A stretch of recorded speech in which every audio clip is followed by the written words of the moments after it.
ఇప్పుడు కేవలం 7,999K up to 10 kgs వరకు బరువు తగ్గి అధిక బరువు నుంచి వచ్చే ప్రధాన సమస్యలను దూరం చేసుకోండి. సమంతల ఓ వెలిగి మాయమైపోయిన శ్రీలీల మళ్ళీ బిజీ అయిపోయింది. గుంటూరు కారం తర్వాత సైలెంట్ అయిపోయింది అనుకుంటే మళ్ళీ ఒక్కసారిగా పైకి లేచింది. ఉస్తాద్ భగత్ సింగ్ కాకుండా మరో 2 తెలుగు సినిమాలు చేస్తోంది శ్రీలీల. అవేంటో చూద్దామా?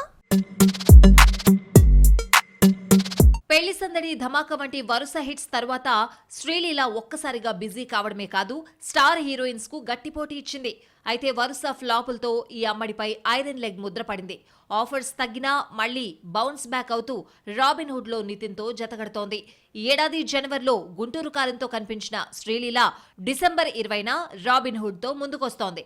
ధమాకా తర్వాత రవితేజ, శ్రీలీల మరోసారి జతకడుతున్న సినిమా ఈ మధ్యనే మొదలైంది. శ్రీలీల బాలీవుడ్ లో క్రేజీ ఆఫర్ అందుకుందంటూ బీ టౌన్ లో కథనాలొస్తున్నాయి. సైఫ్ అలీ ఖాన్ కొడుకు ఇబ్రహీం అలీ ఖాన్ నటించే సినిమాలో శ్రీలీల హీరోయిన్ ఛాన్స్ కొట్టేసిందంట. కరణ్ జోహార్ దగ్గర అసిస్టెంట్ డైరెక్టర్ గా పనిచేసిన ఇబ్రహీం కు ఇది 2వ సినిమా.